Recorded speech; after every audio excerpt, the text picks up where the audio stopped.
Welcome back to the channel today, guys. So we're going to do something we haven't done in a while, and that is work on the SCX24. It's been missing. Probably haven't seen it behind me. We definitely haven't used it on the channel, and there's reasons for that. The biggest reason is, I'll be honest, I don't like it. I don't have fun with it. It's not capable enough, in my opinion. My crawler course just isn't suited really well for it. And I don't want to build a separate course for it. I don't really play with the RCs in the house. It's not something I want to do. So I haven't been using it. Actually, I have somebody that's going to buy it. We just haven't connected. But I decided that I've had this servo waiting to go on it for some time. I'm going to go ahead and put it on there. So we have this servo. I believe it's Emax servo. We're going to put that on there, and we're going to see how it does. If you've been following the channel and if you followed this build, then you know that I was having some issues with the stock servos, glitching and just twitching the wheels, and they're not that strong to begin with. So I've had this upgrade for it. We're going to put it on. So I'm going to take you over to the bench, check this out, get it put on, and then we'll give it a test run and see how it does. Hope you like what you see today, guys. All right, so there's our 24. There's the servo that we have for it. Part number. I'll have a link down below for it. So we'll get this thing unpackaged, see what it all comes with, and start digging into this.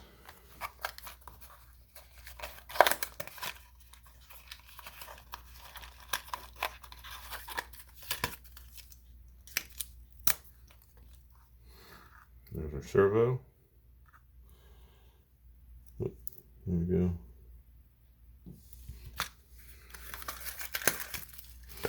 And it comes with some plastic pieces and screws like most of them do. Don't know if we'll need them for sure or not. We'll find out. So let's get this.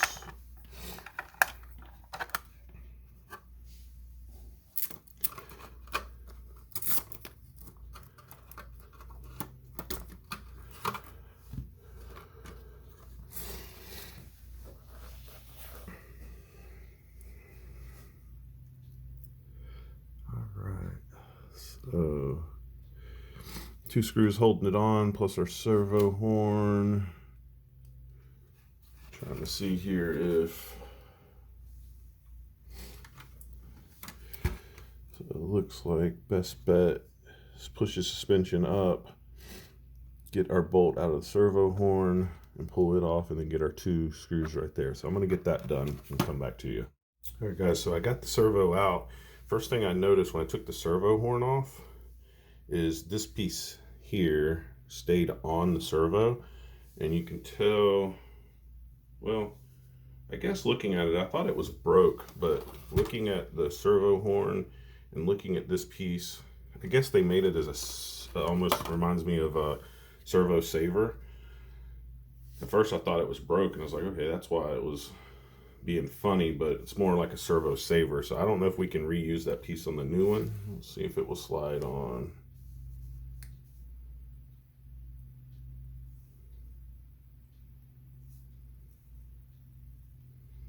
Doesn't appear that this piece will slide onto the new servo, so means we will be using one of the pieces in here, likely be that right there. So I'm going to mount the servo into the chassis and then come back, show you that. And just to show too, here's a reference, the servo sizes. The servo is a little bit bigger in size, so we'll see how that fits into the chassis. So stick around. All right, so first thing right here, because the stock servo sits in this tray, bumps up against that. Our new servo is a little deeper, so it's hitting that, so it won't sit flush. So we've got to take out the back part of this tray. So I'm going to do that probably with an X-Acto knife and then retest the servo. So here we go. It's mounted, as you can see, with the same screws that the factory one's mounted in. So now I just need to center the servo and put the servo horn on. This is what came in the packet. I did cut the end of it off right there, just because it was going to be close to your front link. So I cut that off, got the screw in there. The hole was really small, so I actually used my body reamer and ream the hole just a little bit so I could get that screw in there. So I got to put that on, center of the servo. So I'm going to do that next, and then we'll show it hooked up, working, and get ready and take it out for a test run. So here we go, everything's hooked up.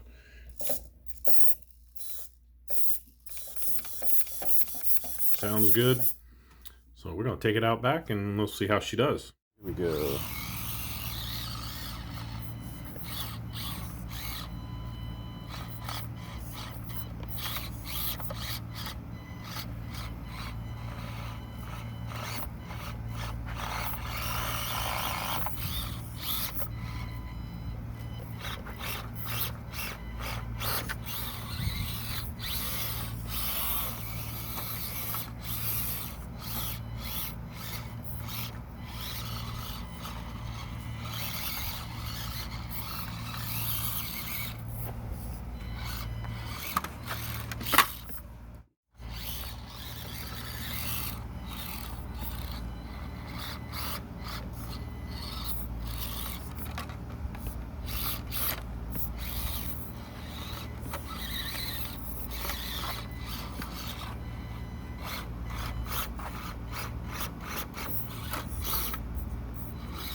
All right, so there you have it. Boy, did that servo make a huge difference on that truck. That's a better servo for that little vehicle. So it definitely works much better than the stock one. I would recommend the servo. Little modification needed, not bad, easy to do.